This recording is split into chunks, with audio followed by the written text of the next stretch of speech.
So, John, we're at the Commerce Casino, and this place is massive. A lot of people, when they think of poker and what's going on, they think of Las Vegas, but this is truly the capital of poker. Can you talk a little bit about your poker room, how many tables you have? Yeah, currently we have 275 tables, and this place is massive, Matt. We've expanded 3 times since 1983, and now we're up to the 275 tables. Not only are you the largest poker room in the world, but you're also the largest card room in the world. What does that mean? Oh, it means action, 24 hours a day. Whether some casinos might have, 2 or 3 20-40 hold'em games going, we'll have 6 or 8. So you have a variety of games that you can pick to choose and to play. Whether it be a 20-40, you might want to jump up to a 40-80. We always have every limit going. What does it mean to have these players in your room? You have the Doyle Brunsons, Chip Reese, Phil Ivey. They're out there playing in the games. I mean, it's kind of like a celebrity system now where these guys get so much publicity, and it's great for your casino. So to have them here, what's that like? It's great because being here in LA, we get these guys a couple times a year. They come in to play in the World Poker Tour events, but also it's a nice mixture because we get some celebrities that come down on a regular basis as well, and they like to play with the professionals. Well, thanks a lot, John. I think I'm going to go get in the game with Doyle over there. Well, you better know how to play 13 cards because that's what he's playing. Okay, I'm heading over.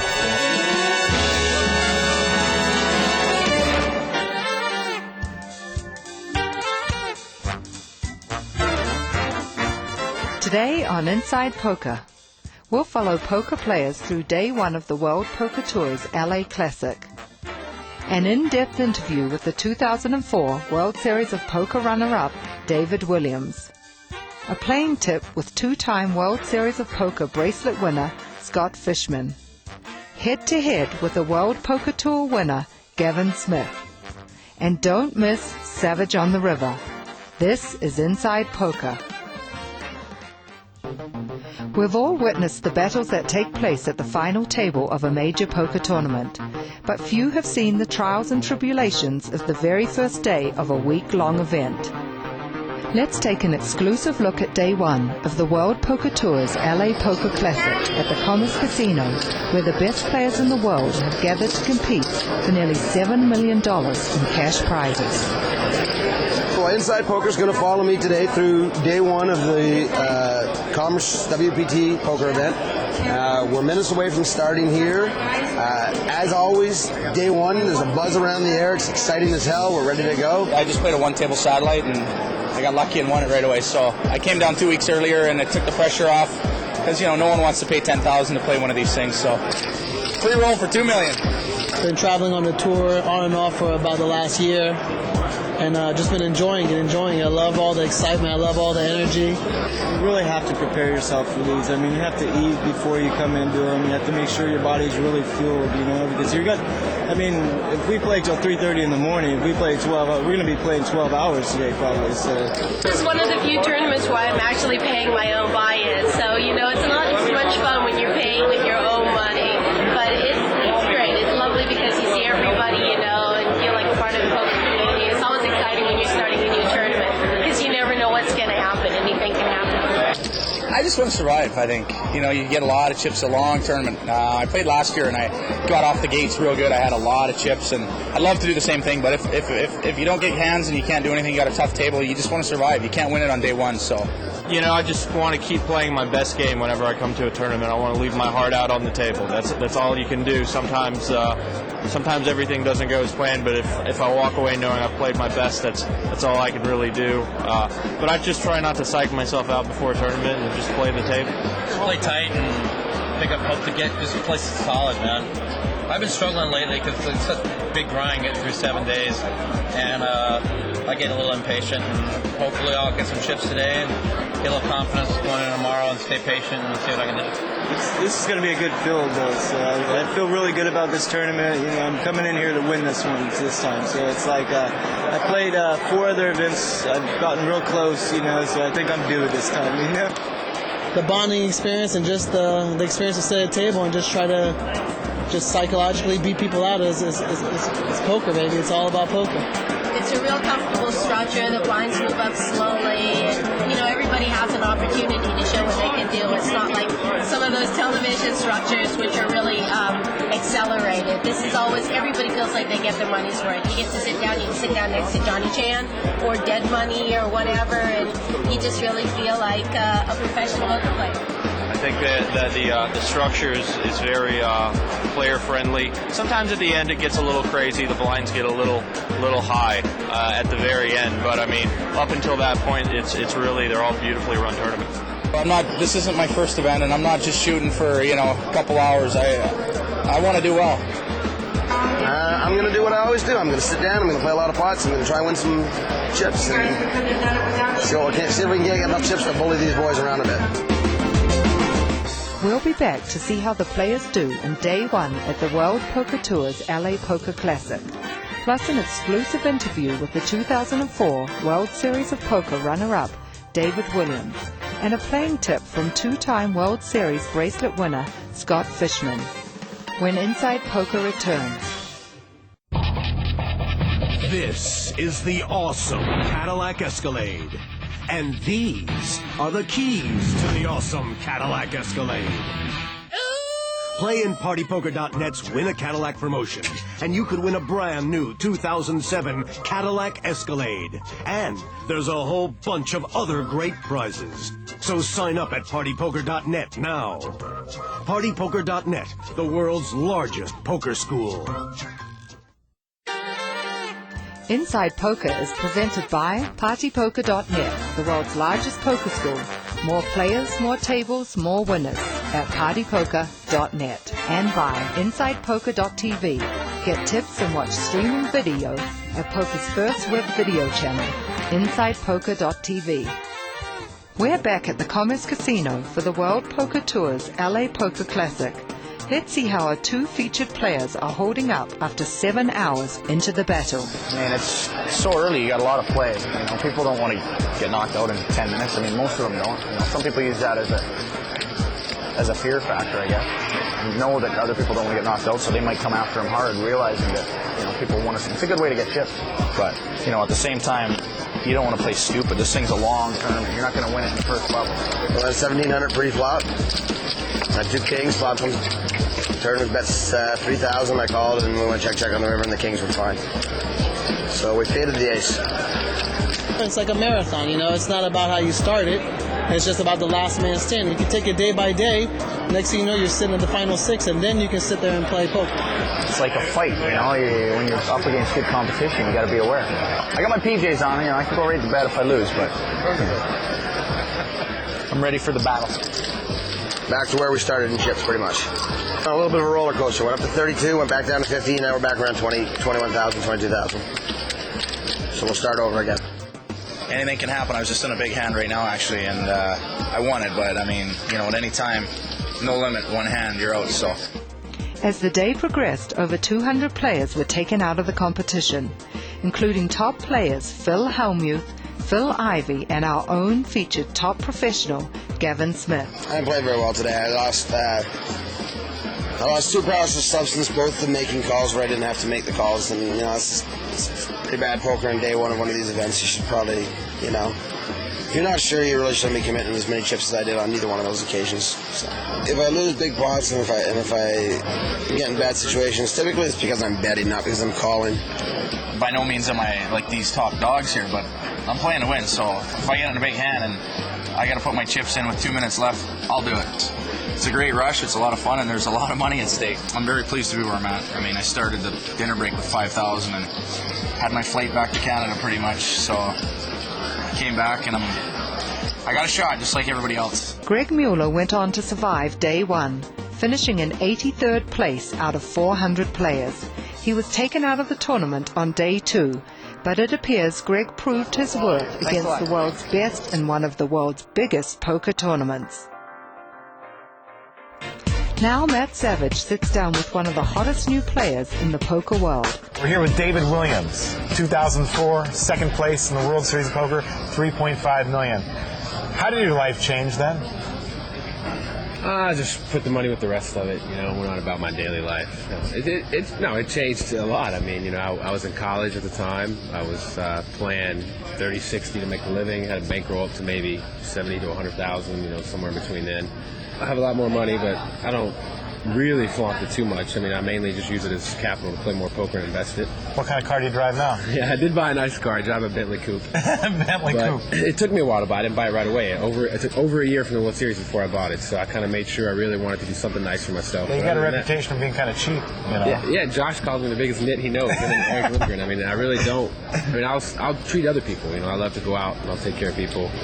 What path were you on? I mean, you weren't going to be a poker player. What were you doing? What was your life? Well, I don't know. I mean, I'd been playing poker for a few years to kind of pay for college and support myself, and I liked it, but I didn't ever plan on taking it to that next level. I mean, if it happened, it happened, but I was getting a degree in economics, planning on going to business school and getting a business MBA. Luckily, then when I played the World Series, and that changed my whole life, and all of a sudden I took a different path, and I'm not in school anymore, but I do want to go back and at least finish school and kind of have that accomplishment. I ran the tournament that year, and that's one of my fondest memories is you coming up and talking to me during breaks sometimes, and you would say, "Oh, I'm blowing it. I'm almost out of this thing. What am I going to do?" You were like, you didn't know how to handle defeat, even at that stage. So to get back up there and then finish second had to be like, Oh man, it was incredible. I mean, it was kind of like a roller coaster, as they say. I mean, it started real bad. I kind of went down, never got a hand, and then it was kind of a one slope roller coaster. I mean, one hill really, because then it just went great for the next 4 days. I just kept going up and up and up, and then that day before the final table, it just kind of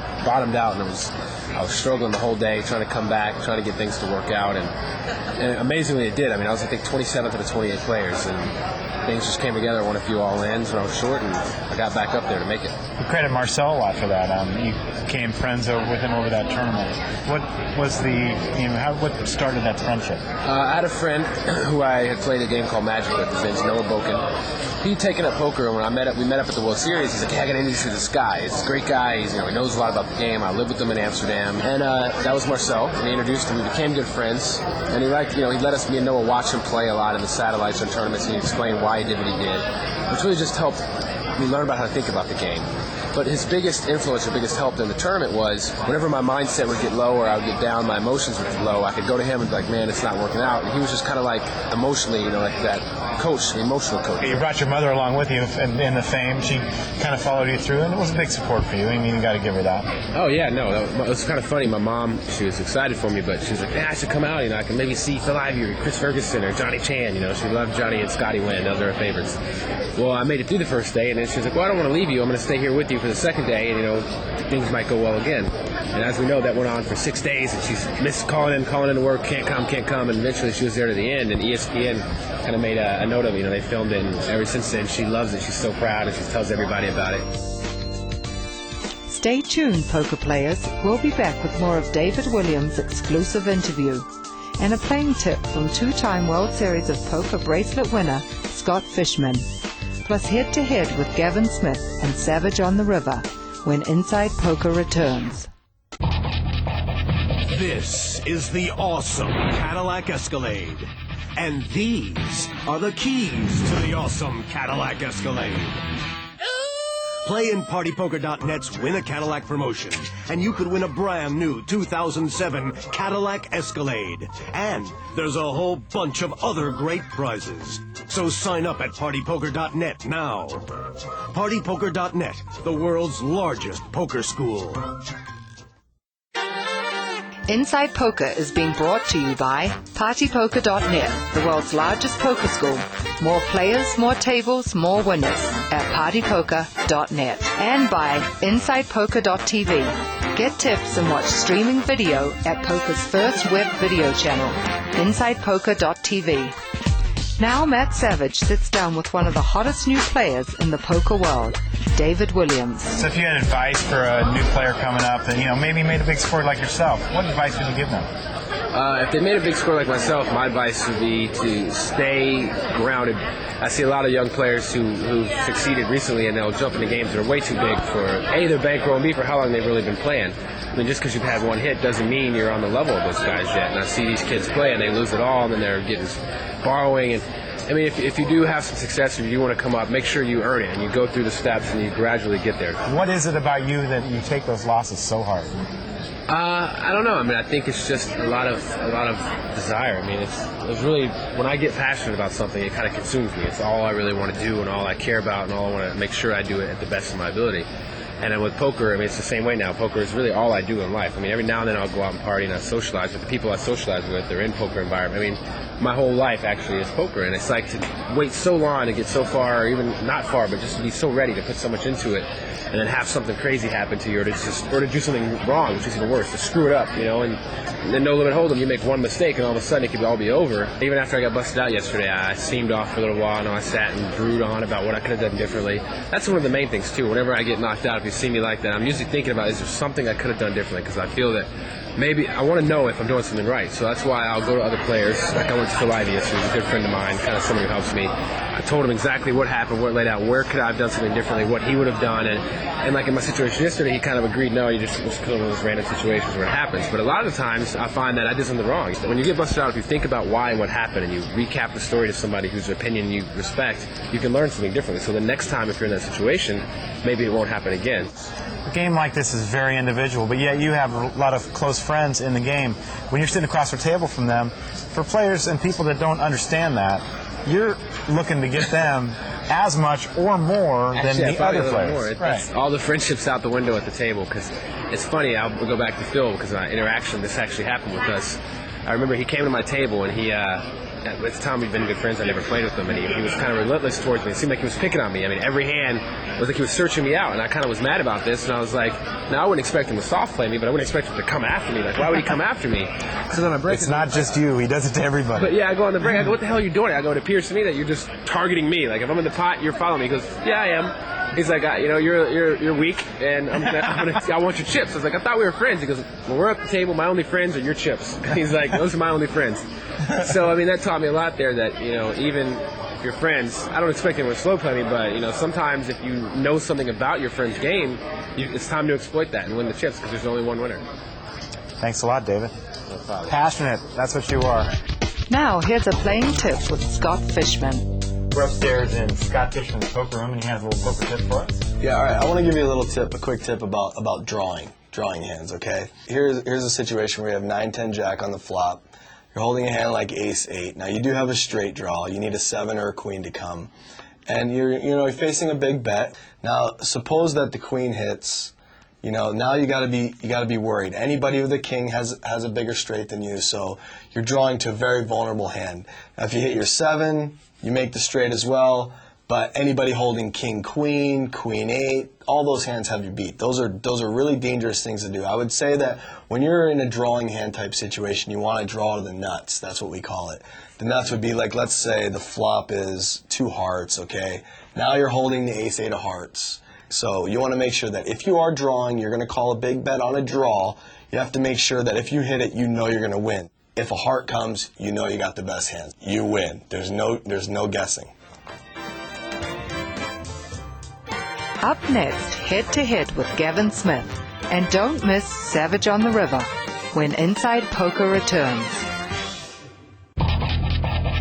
This is the awesome Cadillac Escalade. And these are the keys to the awesome Cadillac Escalade.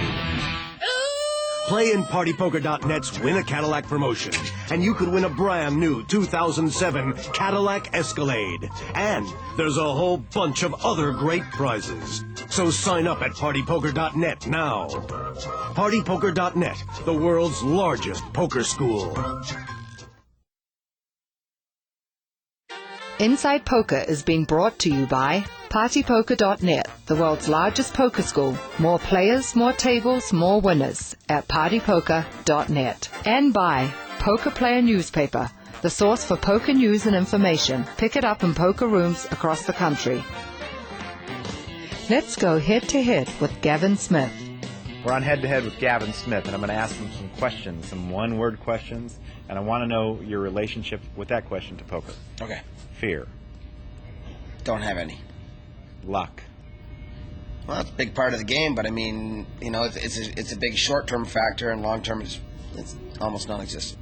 style and not the way you dress? Reckless, aggressive, and kind of maniacal.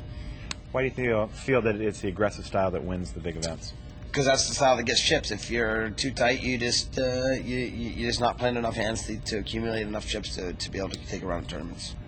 Money. Something to get the things you want. It's not really important. Failure. Failure is busting out on day one. Tradition. Is it important? Yeah, I guess it's somewhat important. I mean, I guess in poker it's not. I don't think tradition is a big deal, but I guess in some things it is. Feel like the game's changed in the last few years, or tradition's not as important? Well, the game's definitely changed because the internet has introduced a whole new breed of people. I think we're rounding the corner to where there's going to be new things coming on that probably the tradition will become less important. Location, aesthetics, does it make a difference where you play? I mean, there's places that you prefer to play as opposed to others, but I mean, it doesn't really make a difference because, you know, if you're going to be a professional at what you do, you have to be able to adjust to whatever you have to do. Well, tell us about some of the places you've played poker. Everywhere. I know you play poker on airplanes and trains. I've played in cars and on planes and on trains, and I've played in different countries, on different islands. I played basically all over the world. And sizing up your opponent, how important is that? It's extremely important. You need to figure out what's going on at your table probably within the first half hour of being at the table if you want to have any success in this game. It used to be that you could do that and you knew everybody that played the game, but now it's changed a bit. Well, no, it used to be that you knew it, so it made it much easier to size up the table. But now it's more difficult, but it's also more important. You need to be able to very quickly figure out who the loose cannons are, who the tight guys are, who the guys are going to give up their blinds easily, who are going to defend them, you know, liberally. You just need to be able to figure out the different characters around the table really quickly. Otherwise, you know, it's going to pass you by. Characters in the game, you seem kind of like a trash talker a little bit. So I talk some smack now and again, yeah. But you know, I just try to have fun. Bluffing. Would you rather win a big pot on a bluff or with the best hand? I just want to win a big pot. I don't care if I'm bluffing or if I have the best hand. Whichever way I win it is cool by me. All right, thanks a lot, Gavin. Now here's Matt Savage on the river. In my opinion, there's a serious problem in the poker world today. In these big tournaments, they're too top-heavy. What I mean is, I think the payout should be flatter. I think they should pay more spots. Instead of putting all the money on top, pay more players, then people will be able to come back and play another day. For example, in this event, 700 players, paying $2.3 million for first. It's not necessary. Pay more spots. They're only paying 45 spots here. I think Bellagio does it right. They pay 100 spots in their major events, and I think that people will come back and play another day if they have money to do it. I think that's a major problem in poker today. I'm Matt Savage, on the river. When in Las Vegas, the Inside Poker crew stays at Binion's Hotel. For reservations, please call 1-800-937-6537 or book your room online at binions.com. Thanks for joining us. Protect your blinds and know when to lay them down. For Matt Savage and Courtney Perner, I'm Kristen Rubis. We'll see you at the table next time on Inside Poker.